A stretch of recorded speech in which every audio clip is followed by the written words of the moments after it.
For a long time, the universe of Warhammer 40,000 had its four big bads: Khorne, Tzeentch, Nurgle, and Slaanesh. We all knew them. We all feared them. Well, actually no, because I'm the Empress and I don't care. But okay, continuing. What if I told you that the very fabric of chaos itself is changing? What if new, terrifying powers are rising, ready to drag the galaxy into even deeper madness? Get ready to have your mind blown because we are diving into the new lore of the Pantheon of Chaos. For ages, when we talked about chaos, we meant the four grand powers: Khorne, the god of blood and war; Tzeentch, the master of plans and change; Nurgle, the lord of sickness and decay; and Slaanesh, the dark prince of excess and pleasure. But the recent stories, especially from places like the Horus Heresy series, have dropped hints about something much bigger. Imagine the warp, the terrifying other dimension, not just having four main areas, but probably 8 etheric dominions. This big idea suggests that there are more powerful forces out there, maybe even other gods, waiting for their moment to fully rise. It's like the universe's worst kept secret is finally coming out! First up in our terrifying tour is the most obvious new player, Vashtor, the Archifane. This guy isn't just another demon prince. He's a being of pure cunning invention and terrible destruction. Think of him as the god of dark machines, of brutal technology, of everything forged for war and ruin. Vashtor thrives on creation twisted for evil, on the endless hunger for new weapons and devices that bring about the end of everything. His goal is simple: to become a full-blown chaos god. He's not messing around either. He's a key figure in recent galaxy-spanning events, like the Arcs of Omen storyline, where he gathered huge fleets of chaos.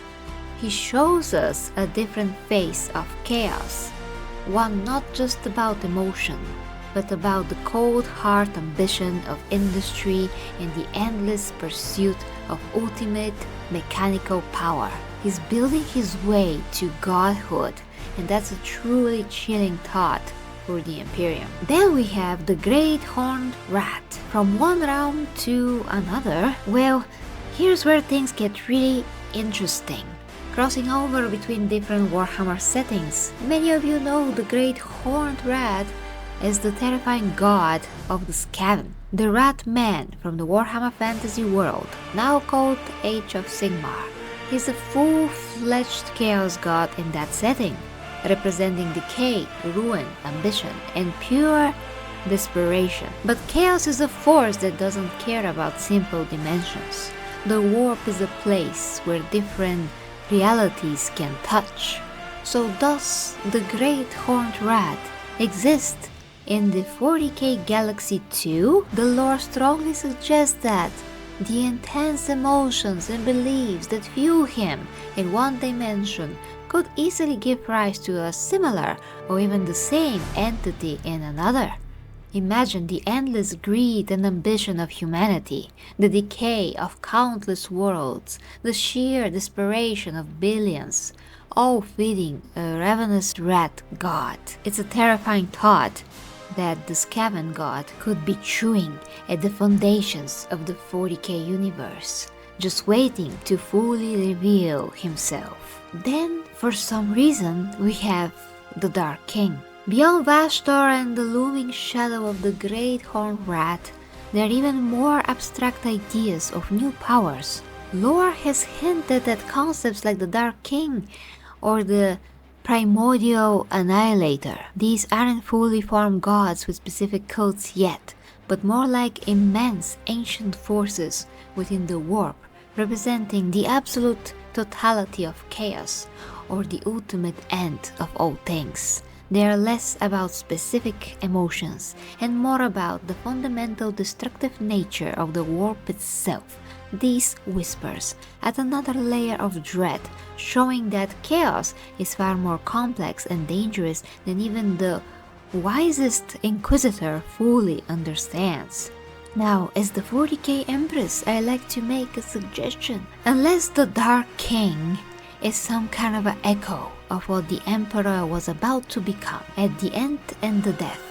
Part 3. The Dark King simply doesn't exist because the Dark King was the Emperor of mankind becoming a full-fledged god, and with that destroying the whole universe. The Imperium, everything that exists, including the Chaos Gods, but he decided to drop that power, literally, and to just beat Horus with his own two hands, so to speak. So therefore, what the Dark King or the primordial annihilator would be could only be some kind of a remnants, essence, or whatever that is left from this event, because the Dark King does no longer exist and actually never really existed. He was about to be born, but then the Emperor decided that the fate of the whole universe and everything that is living or not living in it should remain in existence. So the Dark King does not exist, but I will be very, very surprised if GW decides to bring that up as a potential force that could build on its own somehow. Another part of the Emperor that we have to deal with later on down the line. But of course we do have, guys, the Star Child, and the Star Child is everything that the Dark King would have never become, which is the best parts of the Emperor. His kindness, his love, basically all of his amazing feelings. Oh boy, I said amazing. Well, you know what I mean. What makes him human? What makes him actually care? So, the Star Child will be the perfect Emperor if he ever becomes the Emperor physically somehow. That's another video and another topic for another time. But the Star Child could be an entity or a godly even entity in the world, because the Star Child does have probably a lot, if not all, of the Emperor's powers, but none of his cynicism and evil cruelty that he applies when he needs to. So let's try to come up with some kind of a conclusion. Will the galaxy end in agony? And why are these powers rising now? The answer, like everything in Warhammer 40,000, is bleak. The galaxy is in constant war. Humanity is suffering like never before. The sheer scale of death, despair, ambition, and technological hunger across countless worlds is feeding the warp more intensely than ever.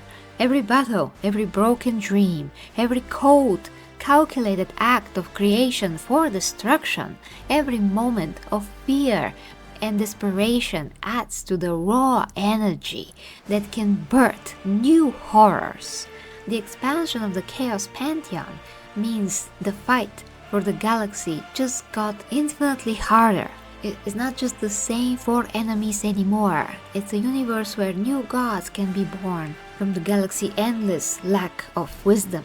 This terrifying shift reminds us that in the grim darkness of the far future, there's only war and new evils are always ready to claim their share. The game just changed and the stakes are higher than ever. And now what do I really think about all of this information, speculation, just about all of this chaos? Because this is complete chaos.